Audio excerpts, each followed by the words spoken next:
Incels.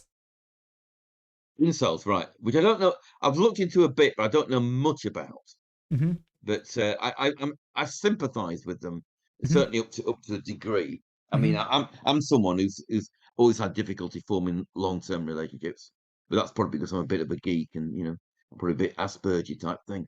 So I'm part of this segment of the male population that's Hmm. destined to reproductive oblivion. I'm not aware of any children I've got. I might have. I don't know. So there's basically two parts of that I would like to talk to you about. One part is this idea of is inceldom. So basically, how society reacts to inceldom is basically telling them to improve, get better, that there's something wrong with Next we them. can't. But Yeah. what you are basically saying is that it's just part of human mating. That it's just completely normal and the status quo that only 30 to 40% on average reproduce, and there's nothing that the rest can do because it's just a relative thing. So women just go for the top X percentile, and if you get better, you just throw somebody out of the top X percentile, right? Is that That is largely true. I mean, I'm obviously not as pessimistic as there obviously are things you can do to improve your chances and just not be as. I mean, my problem's always been I'm too choosy, really, and if I wasn't as choosy, I'd probably probably be in a family situation there. But yeah, I mean, the thing that's chucked around a lot is 80-20 business. So we know that online dating, not Tinder, they use a sample of about 17. They found the same thing. It's the what's the big one.org. They did a big study. okay It's Cupid? about 20 years. Okay That's Cupid, yeah. right, about 20 years It's the ago, most and they famous found that study, I think.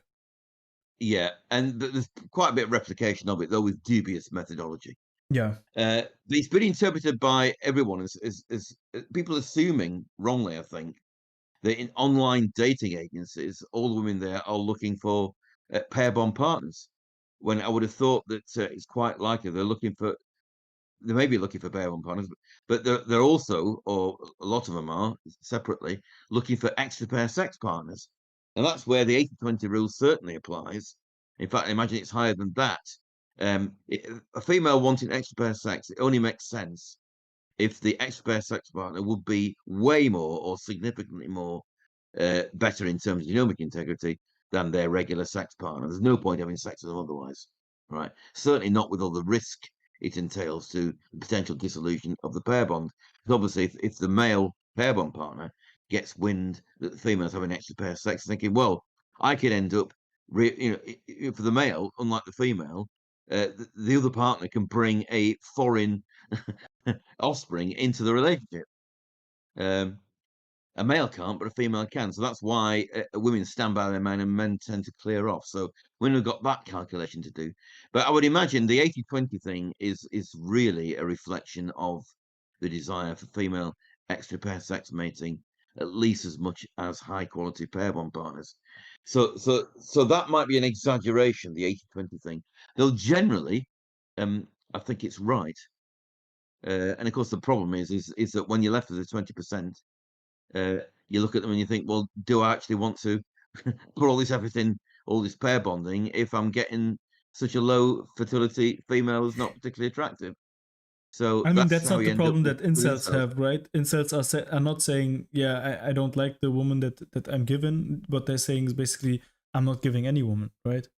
So Yes. what's happening is, I mean, my question is just, I mean, you have the black pill. Just to the idea is basically the blue pill side is saying it's all good. You know, you just have to be a nice person and be socially more capable and all of these things. And the red pill is basically saying you just have to become a high value male, get in the top 20% basically. And the black pill is saying that it's all about looks and genetics, and there is basically nothing you can do about it. So it's even so my and if I understand you correctly, you are more on the red pill side, right? Red pill, black pill side, where you are arguing with genetic determinism. Is that correct? Am I correct in assuming that?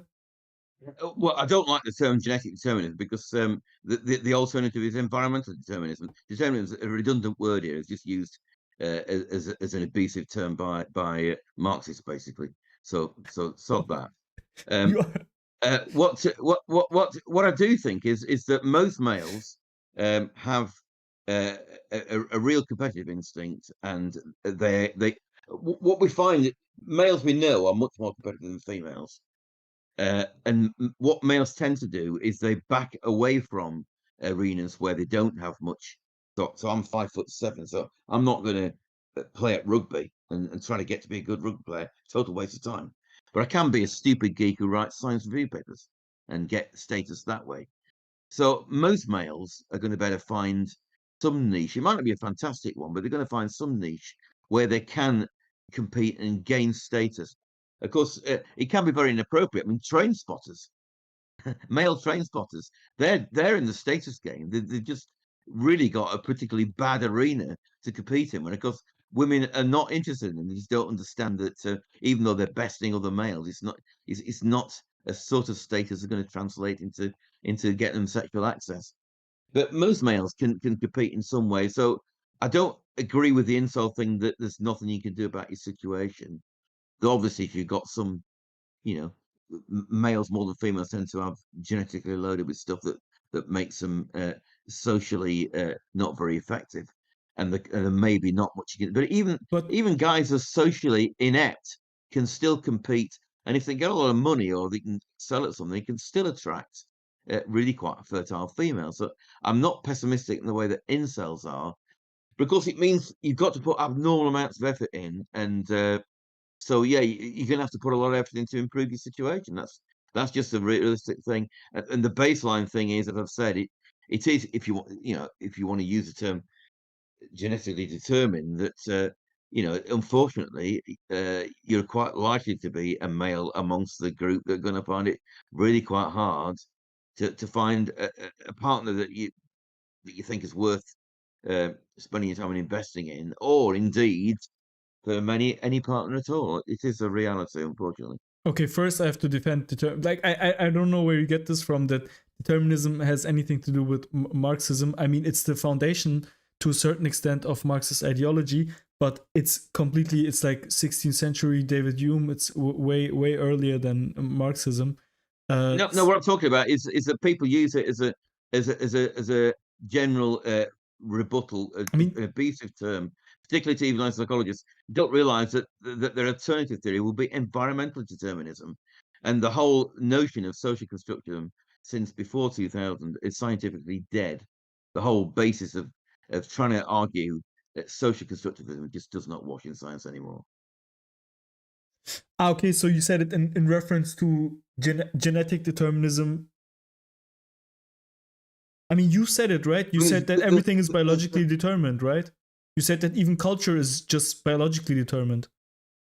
But they use it in an extreme sense. That there's no such thing as any sort of extreme determinism. Chance events always happen in everything. There's always chains which can go awry in various ways. Nothing's rigidly determined. So but it's used in an abusive way, and I could charge all the sociologists and the Marxists saying, "Well, you've got an absurd," which they have, extreme environmentally determined, and you likewise don't see chance in things. You see everything in terms of discrimination, and everything in terms Okay. of the environmental determination of social structure. That's an extreme environmental determinism. But the term determinism is abused, and it's nonsense because it doesn't take account of chance and chains of causation, where you have things like butterfly effect in extremis.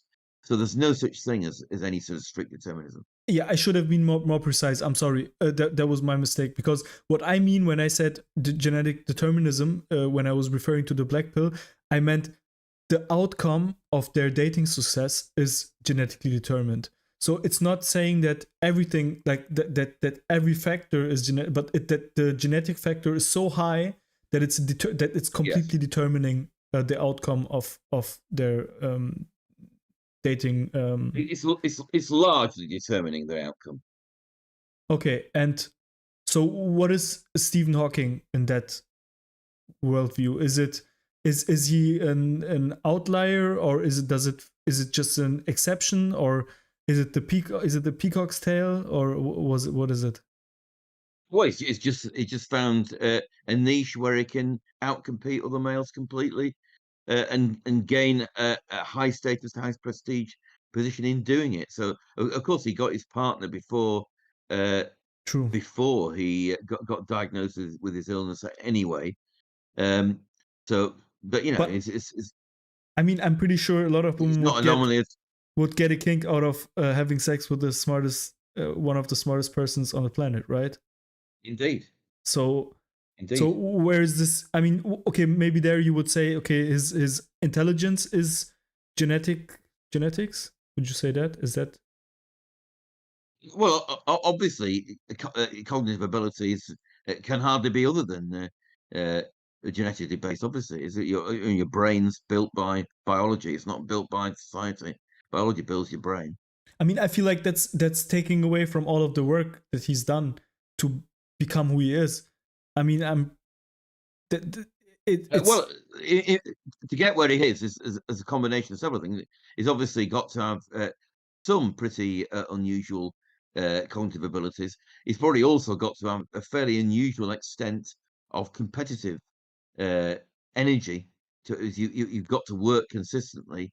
There's plenty of people. We all know plenty of people who've got great talent and never use it, just waste it, and actually find some other niches think they should spend their time on, and end up getting nowhere. And you tell them that, well, if you'd have stayed with what was obvious to the rest of us, you'd be a high flyer by now. You know, there's lots of people like that.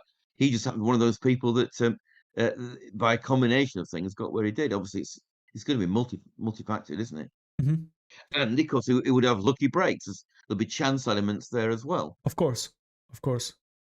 Okay, so just to and indeed some sort of butterfly effect in some sort of way. There could be all sorts of factors. which would be quite deterministic. I mean, butterfly effect is pretty deterministic, right?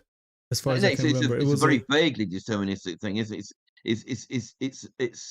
It's low on determination and high on chance, really. really no. I feel like it was Yeah. completely deterministic, right? Well, there were no Well, chaos theory is completely yeah deterministic in a yeah sense, but yeah yeah. it's statistical. It's very vague. It's not this chain of cause and effect as we usually think of in terms of determinism. Okay, This is so why I think determinism is such a useless term. It doesn't convey what people mean. It conveys it's a put down thing, and it doesn't convey reality. just to put a basically get a stance from you on the topic. You have three models and you have to pick one. Which one is it? I'm gonna give you all three. First model is um, if you're an incel, you can change your situation in absolute terms. You let's say it like this: if you're an incel, you can make the incel problem better for yourself without making it worse for others.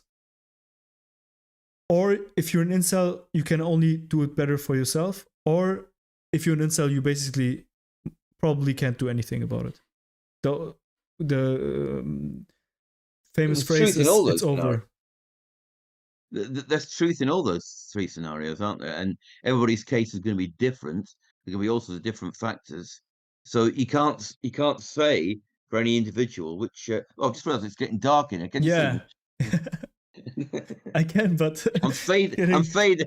The more we talk I'm about the fading. black pill, the darker your screen gets. So I think there's truth in all those. I'm to some extent sympathetic with incels. Obviously, I think some give up far too easily, and I think some people can transform themselves. I mean, I look at my life back 25 years ago, and it was a bit in the pits, and decided to move back to the area where I was brought up, get close to family and other people and things. And what that kicked off a chain of events, and my life improved massively progressively since I made that move. And well, the chance thing, I became a whistleblower, and got prominent in the media through that. So it's a complete bizarre Yeah, coincidence. So that's a count. I heard about that. Yeah. And then through the back door, I got into researching, writing about complete chance coincidences. I got stuff published as a science nature, and that's how I got into writing science papers. I mean, mhm. it's Have so you that's the case of you've ascended in status, right? By doing that? well, I have in my own mind. I mean, Yeah. other people may think I'm still in the gutter. I don't know. Hmm. But So, all that counts really, I think, is how you feel I feel great in myself. I've got I write science paper. I'm also a songwriter. I write I go around performing songs. I've also researched etymology of language and place names and idioms, and it all in English. And it all turns out rooted in Scottish Gaelic, which is a complete new. So I'm trying to revolutionise the whole of English etymology. So I've got three completely different strands of main focus. I could spend my whole life focusing on just one of those and have a fantastic time. And they all currently use different parts of my brain. So I feel really great in myself. What other people think about that, and of course, as you get older, you care less and less what other people. So I'm beyond an age now where I have to worry about status in order to get a partner because at 68, I'm too old really to get a partner unless I was a billionaire anyway. so so so life just gets easier as you get older, I suppose. But yeah, I think I was pretty much a bit like an incel when I was a teen in my early 20s. Uh, in that I thought, I was quite isolated and I didn't really know what to do about it, and I couldn't work out why I got some particular memory problem, which is stopping me getting through university easily, and various things like that. So I can understand the fatalistic mindset of the incel, but uh, I, and there's this depressive cycle, which is quite easy to. I mean, just take a tab of LSD and certainly get around it. There's various ways you can break out of depressive cycles, and um, and I understand why people want to stay in them. It's a secure place to be in a way. It's just a question of breaking out of it. So I think that's my message to incels: break out your cycle. There is life outside there, even if it does involve not finding a relationship. You can still get a really fulfilling life where you can where you can do what you want to do and feel good about yourself. But maybe that's just the old man in me talking. no, I think that's a very valuable personal perspective. Um, Well, I'll just put the light on. This is getting ridiculous, sure, isn't it? sure, yeah, yeah. So you gave your personal perspective on inceldom, and I definitely agree with most of what you said, but I feel like this whole thing, this 80-20 rule that you also seem to think is correct, but Up only to in in up to a degree. I think it's exaggerated, and it's not about partnership. It's more to do with extra sex to go on. yes, but this idea of top X percentile men, I think, I mean, no one is able to really see what the top X percentile of men is, right? Directly. There is just clues that we get from certain, I mean, which car you're driving, your looks, and so there is certain clues that you get that you have basically, and if you just increase those clues, you're basically perceived within the 20% and without directly throwing anybody else out of the top 20%. Do you know what I mean? Well, you will display. It's a zero-sum game, so you will Probably, yeah, to display. a certain So extent, not so directly, so but obviously the thing is height. So if you're 6 foot above, that's a fantastic start. Uh, Facial attraction to an extent, income, uh, position in society through what you've inherited, your educational qualifications, the career line you're on. All these things all factor in. yes. So by getting better and all of these things, I mean, there's obviously immutable characteristics like height, and I mean, even now even It's you can even fix your height, right? So That's right. You can extend your um legs. yes, but I mean, Not bad. Not a bad idea. incels, this is what you should do: get your legs extended. I definitely disagree. Don't do that. It's not. It's yeah. I don't know. It looks painful, painful. It's painful, and also I don't know. I've already given my opinions on this in past streams, but in general, I think that for men, looks and physical things are very small compared to women. Height is the single biggest predictor of female interest in you. Your height is. That's number one above everything. I mean, I don't know. I grew up with movie stars like Robert De Niro, Al Pacino. Like these were all like not that tall guys, and the male role model. I mean, I don't know, rappers, and like it's not really that those were always the idols, the male role models that we used to look up to, and they are none of them were infinitesimal. They're up in the stratosphere. I mean, if you're talking about in the normal walk of life, you know, you're living in a middle-sized city, and you've got to, you know, you're trying to live a life in there.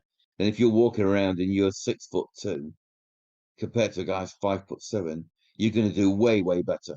That's the point. I mean, maybe on average, if you're in but the not if you're. if you're a global movie star or a billionaire, but you can be a fucking shrunken dwarf like Bernie Eccleston and still get the models.